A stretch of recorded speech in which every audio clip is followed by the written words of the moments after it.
Hollywood has a problem. We know it's got a problem. I've talked about it multiple times, but as of the recording of this video, everybody has been talking about they've been talking about two things. There's the Peter Pan and Wendy trailer, and then there is also the new Teenage Mutant Ninja Turtles movie announced by Seth Rogen, in which they race swapped and body swapped April O'Neil. They made her more obese and black. Hollywood does this because Hollywood is obsessed with the idea that minorities, specifically more than any other minority, black people, are not being well represented throughout media. Never mind all of the successful black media in the 70s, 80s, 90s, and early 2000s, and possibly even before that, all the breakthrough black stars in times where Hollywood was not very accepting of that sort of thing. Just ignore all that. And let's take established characters, we'll race swap them, and then we'll say, see, we've got a good version of these characters. And they say, well, who cares? They're just characters. They're just legacy characters. Nobody cares about them. They need to learn to accept our version. We're the righteous ones. We are the righteous, almighty Hollywood, and we are the ones who know what is best for you. And then people walk away and go, no, thank you. I'm going to stick with the old thing. I'm going to show my kids the old thing. I'm not going to bother with your thing. Also doesn't help that it's being done by Seth Rogen, one of the worst people in Hollywood. That man has issues. I'm pretty sure he's also had drug addiction as well, so not surprised there. That's par for the course. I feel bad for that for a lot of people, but choices. We all got to live with them. All of that aside, this is a bigger problem than just Seth Rogen. This is Hollywood declaring that they are righteous above you. They are declaring that they know better than you. The average American, they are declaring that your thoughts and feelings on a legacy franchise don't matter. You're the paying customer. You're the one who's going to be going to see and actually help make up what was spent on this movie. But you're being told, yeah, don't go watch it. Because they think that the audience that they have is enough to actually make a return on investment. It's not. There's an audience for everything. I don't like it when people say, oh, nobody wants to see this. Well, clearly there are people who do. But the question is it enough for it to actually turn a profit? And the answer is usually no. Because the people who will go to see this aren't the true fans. The true fans look at this and they go, I don't want anything to do with this. This isn't this thing. This isn't Teenage Mutant Ninja Turtles. This is your own twisted, warped version of it that you're trying to convince us is the ultimate good and is better than the old. It's not. They'll try to say, oh, no, we're not trying to say it's better than the old. We're trying to pay homage to the old. No, you're trying to make something better. And instead of actually doing what you know people want you to do, which is keep the characters largely the same and give maybe a new scenario, new storyline for these types of movies, and have actors and actresses that accurately portray how these characters have been, no, you're going to turn it completely on its side. And it's ridiculous. But they keep doing it. And people say, well, they just keep falling for the rage bait. And then you see all the gaslighters who go, why are people upset about this? Are they just racist? No. We don't mind black characters. But as people are starting to say on the left, why not make new ones? Why not make new ones that are actually well-written characters and well-developed characters that people can relate to? And the fact that they're black or woman or whatever doesn't matter. As long as people like them. They'll sell the action figures. They'll sell the merch. If they're good characters. If they're not good characters, then people don't care. But they keep doing this rage bait stuff. Because they think, and it's not even, I don't even know that I fully buy that they're trying to rage bait, because people aren't going to go see this. They're telling you they're not going to go see this. This isn't for them. They clearly feel like you're telling them, don't go see this, and so they're taking your advice and going, we're not going to watch this. So they're not seeing return on investments. They can only get exterior funding from places like BlackRock for so long before eventually they have to start selling stuff off. Companies seem to be very ignorant of the fact that the paying audience who's a fan of the properties that you're pushing, they're the ones who are going to return on investments, because they're going to spend above and beyond what the average person is going to spend on this type of movie. They're going to buy the merch. If it's good, they're going to buy posters and t-shirts and figures, and if it comes out on physical media, they're going to buy the special editions. They're going to spend money on all of these things. But you're telling them no. because you're making changes to these things that nobody asked for. You're just doing it out of your own pure ego. Because you're in denial of the broader culture that says, no, we don't agree with what you think is good. And you write them off as some sort of evil because of that. You're in a self-induced bubble if you're a Hollywood type. And that's why people tend to not respect. The age of the movie star is over. I've said this in multiple places, multiple comment sections. I think I said it most recently on WDW Pro when he was talking about the guy who plays Kang in Ant-Man and Quantumania, and the guy from Creed 3. I don't remember what his name was. But the legacy media is trying to astroturf him. He's a black guy. I don't know if he's a good actor or not, but they're trying to push him to the forefront as being the next Mel Gibson or Denzel Washington, or insert famous movie star here, Brad Pitt or Mark Wahlberg. Or the age of the movie star is coming to an end for everybody. Doesn't matter what race, gender, whatever. People don't care. Young people like influencers. That's their movie stars. These big name, these title billing people, first billing characters or actors, people don't care. They just don't care. They don't want to go see these things because they look at their Twitter. If they're on social media, it's usually just them talking about how horrible half of America is. And if they're part of that half of America, it's like, why would I ever give you money? You're just going to sit there and insult me on social media. Why should I bother seeing your movie, whether it's good or bad? I don't care.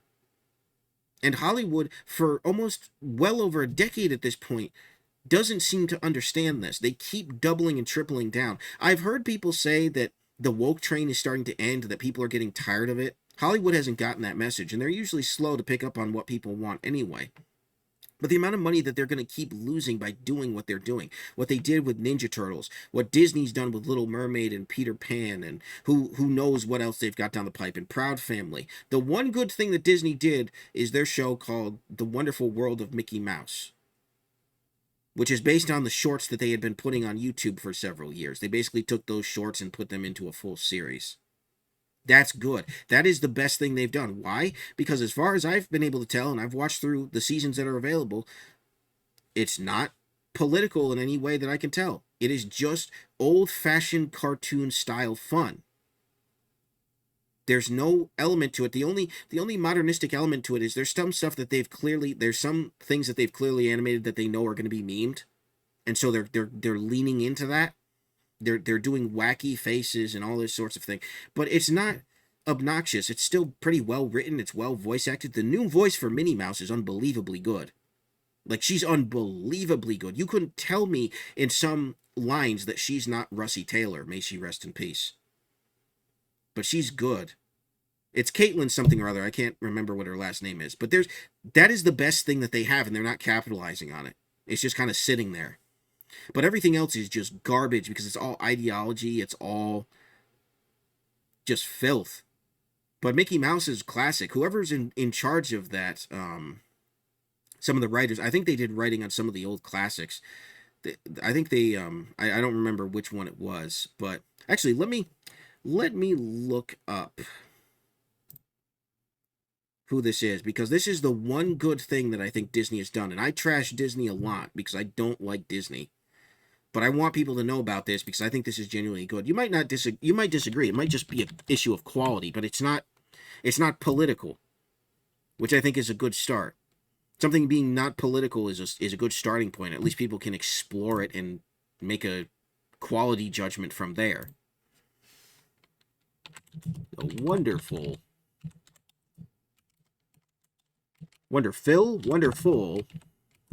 World of Disney. Does anybody else miss Wonderful World of Disney? ABC Movie Night? I think they still have it, but meh. Paul Ruddish. Originally designed, he's known for his art, writing, and design work at Cartoon Network Studios on series created by Genndy Tartakovsky. So he's worked on things of quality. This is one of the best things that Disney has. And you can tell he's clearly going for something that's more Walt-inspired in terms of the situations the characters are in. The voice acting is great. You've got a mixture of legendary voice actors like Bill Farmer as Goofy and Tony Anselmo as Donald Duck. Would been doing it for years now. I think officially they've been doing their roles longer than Wayne Allwine's been doing Mickey. Potentially. I need to do the math out on that. And Tress MacNeille as Daisy Duck. She's still doing it. She's 71, so she's still going. And Bill Farmer's just hit 70. Tony Anselmo's 63, so he's not exactly young. But then you've got Caitlin Robrock as Minnie Mouse. And Chris Diamantopoulos. He says he can barely pronounce his name. He did Moe in the Three Stooges, which, by the way, I know people hate that movie. Some people do. His portrayal of Moe was fantastic. I am getting wildly into the weeds here. I know that's kind of to be expected of this channel, but I wanted to make the point there's still some good stuff. But Hollywood itself is in denial of what people actually want. People want stuff like Wonderful World of Mickey Mouse, stuff that's just fun. And Disney won't capitalize on that. So even when they've got something good, they won't capitalize on that because they're too busy pushing Little Mermaid, Peter Pan and Wendy, Proud Family, Strange Worlds, Lightyear, Ant-Man, Quantumania, The Marvels, the all-female Marvel team, She-Hulk. Ugh. She-Hulk was disgusting. They're too busy pushing the stuff that's being done in mean spirit by people who don't know anything outside of Burbank. They don't know Idaho exists. They don't even know Pennsylvania exists, where I am. They're just ignorant people who live in a bubble, who are often hired through nepotism, if nothing else, or they're hired through institutions that are insanely woke and ideologue instead of just pushing things that are entertaining and telling a good story and having the characters be whatever you want, but as long as they're entertaining, that's what matters. You know, Hollywood is just going to keep pushing stuff that's legacy, and they're going to keep trying to rewrite it. Seth Rogen knows what he's doing here, but he's not going to see a return on this investment, and I wouldn't be surprised if Paramount starts raising eyebrows. This stuff needs to stop. People are tired of it. It needs to stop. They need to stop taking legacy characters and turning them on their side. There was a whole Kevin Smith He-Man debacle and the She-Ra debacle. There was all these sorts of things where you take legacy franchises and you turn them on their heads. They've even gotten into Transformers. Blue's Clues has been infiltrated by this stuff. This Hollywood/leftist bubble that's purely political. And it goes on and on and on and on. And people keep having the same response. No, thank you. I don't want any part of this. Oh, what are you, racist? What are you, sexist? What are you, homophobic? What are you? What's your problem? My problem is you never used to do this.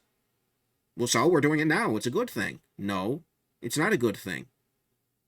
A good thing is entertaining as many people as possible and not even touching on these issues because the purpose of entertainment is just that. If you want to touch on issues within the universe, that's fine. You start bringing real-world issues into your fictional stories, or even stories based on real stories, then you're going to disenfranchise your audience, because for everybody who agrees with you, there are tons of others who disagree with you and want nothing to do with that. Because they come in with a preconceived expectation of, we want to be entertained. That's why we're spending our money. We want to be entertained. We want to disconnect from the world. We've heard all sorts of political debates one way or the other. We just want something to escape from that. But the people who are making this are way too intent on telling you this is the right way to think, this is the wrong way to think, and they do it in very subtle ways. They do it through quips, they do it through race swaps, they do it in small ways, but they're starting to get more emboldened. Again, go watch the Proud Family Louder and Prouder, their whole slam poetry thing. It's disgusting. It's the most blatant political propaganda I've ever seen. It doesn't even get all the facts right, not even close. I'm black, so I'm being told I should love that. I think it's a piece of garbage. It's political, divisive garbage. I would never, if I had kids, and I don't, I would never let them watch this. I wouldn't, if I was watching my niece, I wouldn't let her watch it, because I know her mom wouldn't. It's ridiculous. Kids aren't allowed to be kids anymore. They have to be taught political values that might contradict the political values their parents might be trying to instill in them. It's ridiculous. That's not what entertainment is for. That's never been what entertainment is for. But this new age ideology has infiltrated all of Hollywood. It's insulated it, and they are on a crusade to absolutely 110% preach to you why their views are good and why, if you disagree, you're bad. Why would you ever give them money for that? That's a simple question to anybody who might try to gaslight that or try to say, oh, you make a big deal about nothing. Why would you give money to somebody who is proactively trying to deconstruct your point of view or re-educate you? They think you're stupid and they need to re-educate you. I don't want to give them anything. I don't even want to give them attention.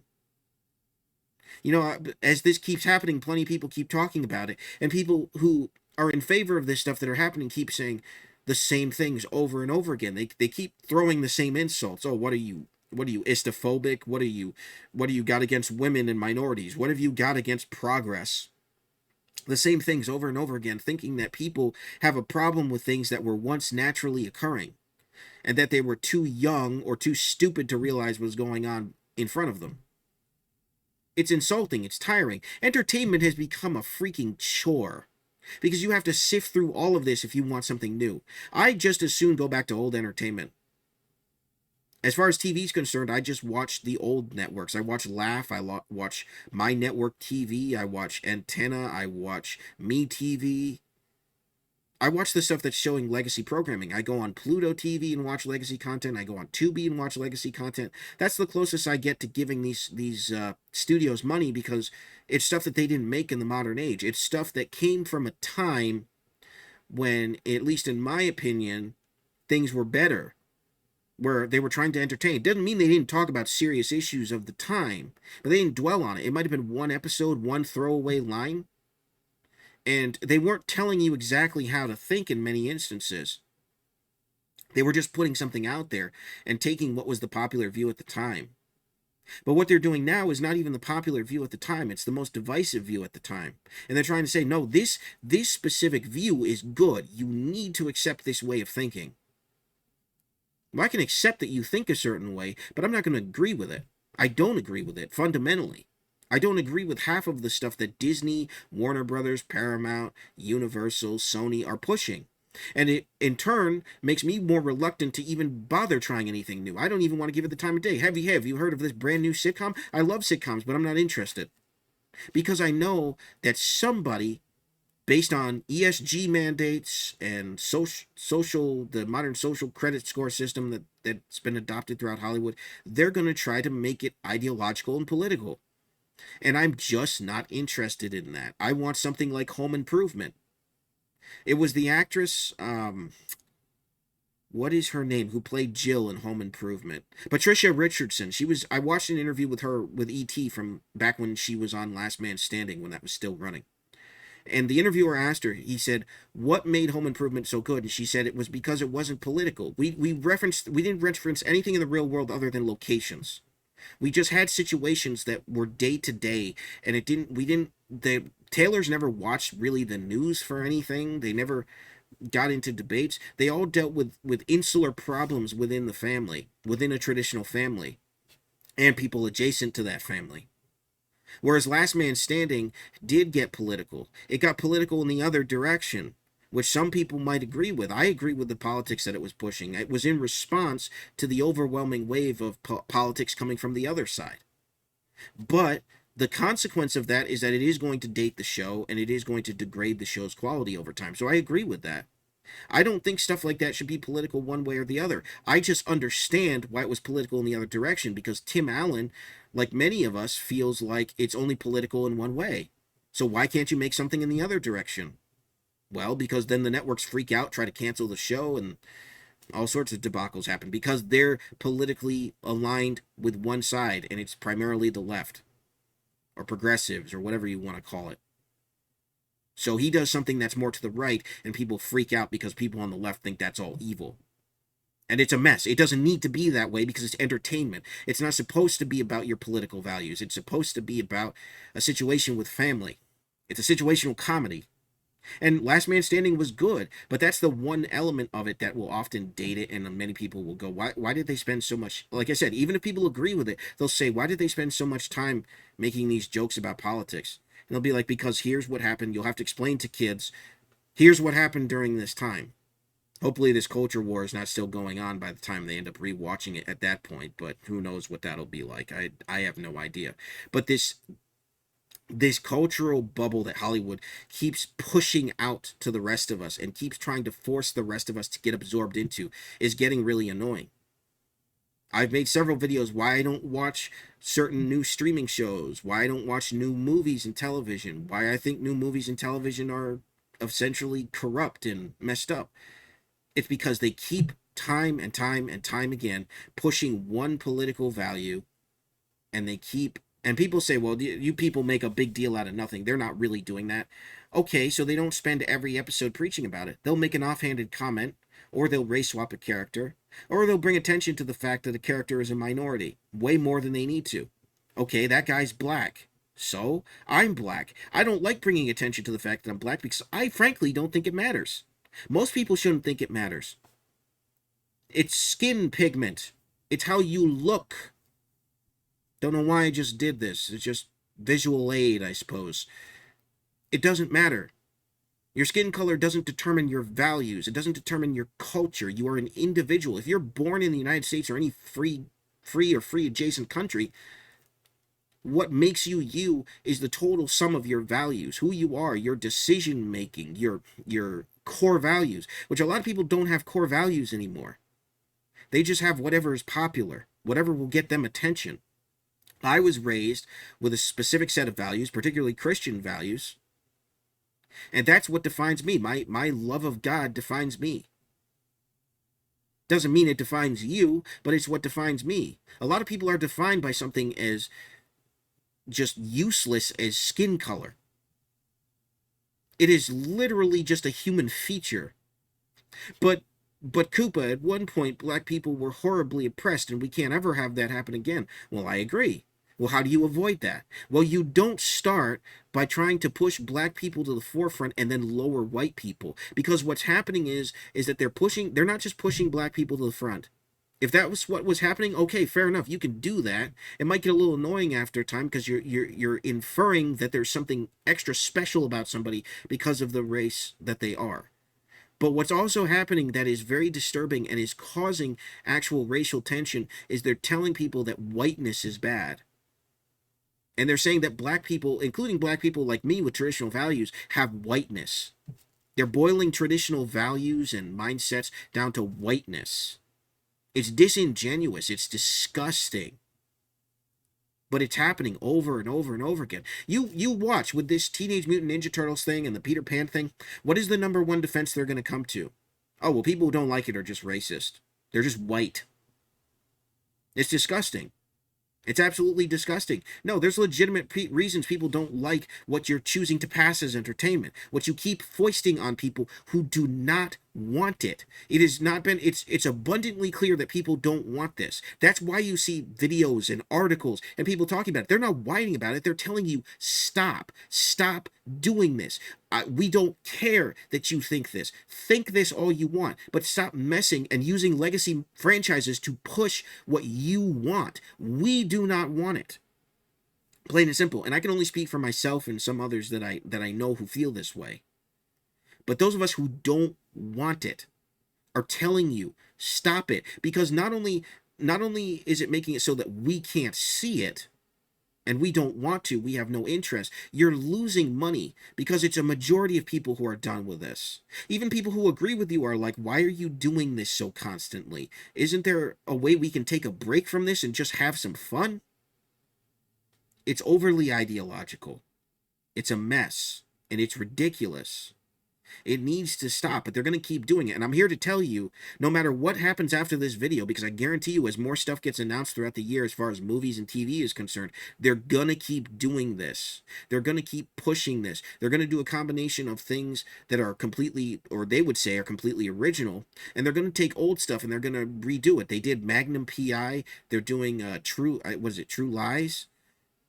They're doing everything from an ideological bent. They're taking things that people loved and saying we want to make them in our image and have that same success. It's really not working. It'll never work because it's not. They don't understand what made that thing great. They think that the things that made those old movies and TV shows great were racist and sexist and homophobic and transphobic and lifophobic. That's what they think of those old properties. So they go into them and they say, we'll use that brand recognition to put what we want in, and we'll draw people in with that, and then we'll preach our message, and our version will be superior. Thinking that your version of a classic is going to be superior is the height of ignorance and arrogance. It really is. I can do Shakespeare better than Shakespeare. No, you can't. I can do Lucas better than Lucas. Well, as we saw with Star Wars, you most clearly can't. I can do Marvel better than Marvel. No, you most certainly cannot. These are established characters that were created with definitive traits and features, and they're not bad just because you have an ideology that says that they're bad. They're beloved by people. So people do take insult when you change those characters. People do take insult when you race swap, because if you were to do it the other way, it would be considered insensitive. Well, I find it insensitive when you take a white character and make them black. And I'm a black man. I find that insensitive to me. I side with the Eric Julys and the more black conservative people on that when they continuously make that point. Because it's ridiculous. You claim to speak for all black people, you sure as heck don't. Well, I never said I do. Well, you constantly say black people this, black people that. You don't put any caveats. You don't say some. You don't say the ones in my group. No, you just say in general. You just generalize because you're lazy. Hollywood is lazy. That's the other part, is even if they were to get away from all of that, creativity has suffered to such an extent that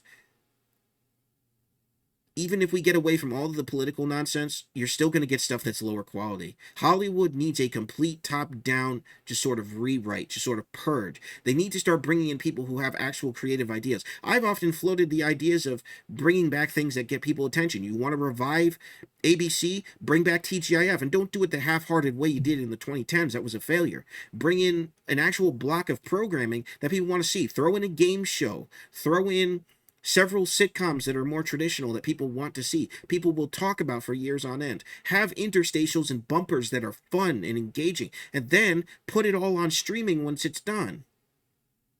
I think that's a win-win recipe, but Disney won't do it. So, whatever. Anyways, let me know what you think down in the comments, folks. Are you guys tired of this Hollywood nonsense? Because I sure am. You know, I like talking about it from time to time, but it's tired and predictable that they keep doing it, and I wish they had more respect for you and I really do. So, thank you very much for watching. This has been Super Koopa with another Koopa Talks. I will see you guys next time. God bless. Have a good one. Peace.